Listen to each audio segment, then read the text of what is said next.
आणि त्या इंद्रायणी नदीमध्ये जेव्हा जलपर्णी येते, त्या इंद्रायणी नदीला जेव्हा फेस येतो, तेव्हा हीच WTE कंपनी जेव्हा सकाळच्या वेळी फिल्टर न होता मैला मिश्रित पाणी हे नद्यांमध्ये जेव्हा जातं, तेव्हा त्या नद्यांमध्ये जलपर्णी येते, तेव्हा त्या नद्यांना फेस येतो आणि मग वारकरी संप्रदायाचा हा अपमान भारतीय जनता पक्ष करत नाही का?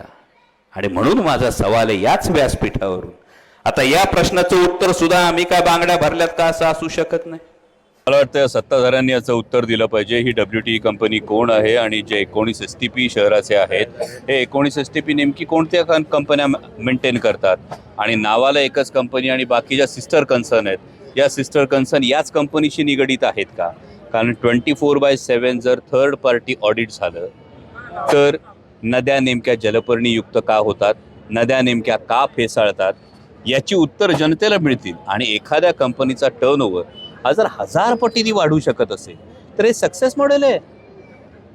म्हणजे हे देशासाठी सक्सेस मॉडेल दिलं पाहिजे. अनेक नवीन उद्योजकांना यातून प्रेरणा मिळेल. त्यामुळे या कंपनीचा जो सगळा कारभार आहे हा जर समोर आणला, म्हणून या कंपनीचं ऑडिट व्हावं, या कंपनीचं जे काम सुरू आहे महानगरपालिकेत त्याचं व्यवस्थित ऑडिट व्हावं. आणि 1000 पटीची ग्रोथ एखादी कंपनी करत असेल तर यातून नेमकं काय असं हे व्यवस्थापन कौशल्य आहे? हे व्यवस्थापन कौशल्य आहे की ठराविक कोणाचे आशीर्वाद आहे? याचंही दूध का दूध पाणी का पाणी होऊन जावं. कारण भारतीय जनता पक्षानं त्यांच्या जाहीरनाम्यामध्ये उत्तरदायित्व आणि स्वच्छ प्रशासन अशा 2 शब्दांचा उल्लेख केलेला आहे. त्यामुळे 9 वर्षाचा जो कारभार आहे, या 9 वर्षामध्ये पालिकेमध्ये काम करणाऱ्या एका कंपनीच्या ॲसेट्समध्ये एवढी मोठी जर वाढ होत असेल तर त्याचं उत्तरदायित्व भारतीय जनता पक्षाने घ्यावं.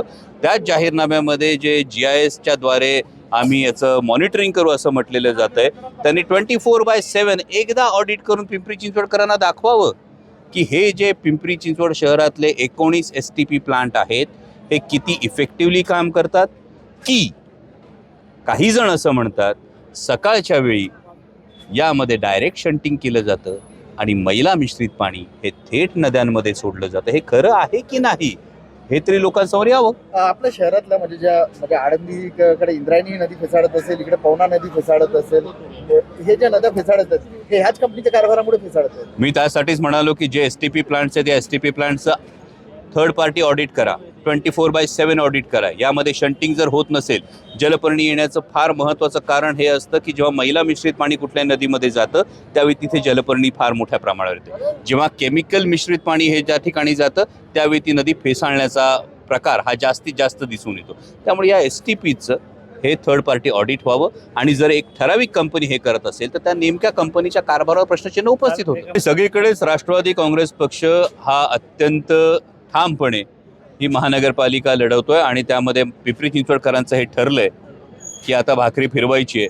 9 वर्षाचं जो काही भोंगळ कारभार आहे हा पिंपरी चिंचवडकरांनी पाहिलेला आहे. भ्रष्टाचाराचा झालेला कळस याला पिंपरी चिंचवडकर कंटाळलेले आहेत. आणि त्यामुळं पुन्हा एकदा आदरणीय दादांच्या हाती, आदरणीय पवारसाहेबांच्या मार्गदर्शनाखाली ही सत्ता देण्याचा मनोदय पिंपरी चिंचवडकरांनी केलेला आहे. काल जी घटना घडली ही अत्यंत दुर्दैवी आहे. मला वाटतं ज्यांनी कोणी ही केली असेल त्यांनी त्याची नैतिक जबाबदारी स्वीकारावी. आणि ज्यांनी ही कोणी केली असेल, जर नैतिकता शिल्लक असेल तर त्यांनी निवडणुकीच्या रिंगणातून माघार घ्यावी. अशा पद्धतीनं जर तुम्ही एखाद्या महिला उमेदवाराला धमकवत असाल आणि अशा पद्धतीनं आई बहिणीवरून तुम्ही शिवीगाळ करत असाल, त्यांच्या घरावर हल्ला करण्याचा प्रयत्न करत असाल, तर मग आदर्श आचारसंहिता नेमकी काय करते हा प्रश्न निर्माण होतो. काय कारवाई केली जाते हा प्रश्न निर्माण होतो. पण अशा पद्धतीच्या प्रवृत्तीला जनता धडा शिकवल्याशिवाय राहणार नाही असा मला विश्वास आहे. त्यामुळेच याचं उत्तर हे खरं तर भारतीय जनता पक्षानं द्यायला हवं की या पद्धतीनं त्या जे व्हिडिओ फुटेज आहे या व्हिडिओ फुटेजचा बारकाईनं अभ्यास करायला हवा. ती व्यक्ती नेमकी कोण होती, ती कोणाची नातेवाईक होती का, ती कोणाची कार्यकर्ता होती का, त्या व्यक्तीचं नेमकं म्हणणं काय होतं आणि मग त्याच्यावरची जी जबाबदारी ती निश्चित व्हावी. 100% महानगरपालिकेमध्ये सत्ता ही राष्ट्रवादी काँग्रेस पक्ष आणि राष्ट्रवादी काँग्रेस पक्ष शरदचंद्र पवार या पक्षाची घेणार. ही काळ्या दगडावरची रेग आहे. आदरणीय दादांच्या नेतृत्वावर पिंपरी चिंचवडकरांचा विश्वास आहे आणि त्यामुळे पिंपरी चिंचवड महानगरपालिका राष्ट्रवादीचा झेंडा फडकणार हे नक्की.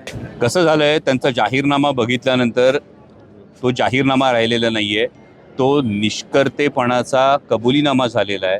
कारण 9 वर्ष सत्ता असताना आपल्याला काय काय जमलेलं नाही हेच त्यांच्या जाहीरनाम्यामध्ये स्पष्ट दिसतंय.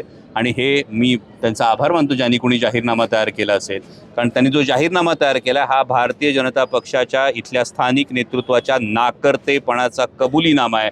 तुम्ही जाहीरनामा बघाल त्यातलं प्रत्येक आश्वासन हा कबुलीनामा आहे की 9 वर्षात आम्हाला जमलं नाही म्हणून आता आम्हाला संधी दिली तर हे करू, 9 वर्षात हे जमलं नाही म्हणून हे करू.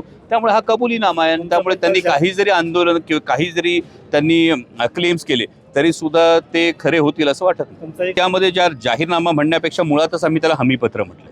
त्या हमीपत्रावर आदरणीय पवारसाहेब आणि अजितदादांचा फोटो पाहूनच पिंपरी चिंचवडकराला हा विश्वास आहे की ज्यांना हाताच्या तळहाताच्या रेषांप्रमाणे ज्यांना हे शहर माहिती आहे, त्याच्या वसवण्यापासूनच्या सगळ्या गोष्टी माहिती आहेत, ते आदरणीय पवारसाहेब आहेत. आणि ज्यांनी अनेक वर्ष या शहराचा कारभार अत्यंत उत्तम रीतीनं केलेला आहे, शहराचा नावलौकिकात ही कायम भर टाकलेली आहे, ते अजितदादा आहेत. आणि त्यामुळे संकल्प 7 पुन्हा सुरुवात हा जो हे जे हमीपत्र आहे या हमीपत्रावर पिंपरी चिंचवडकरांचा 100% विश्वास आहे.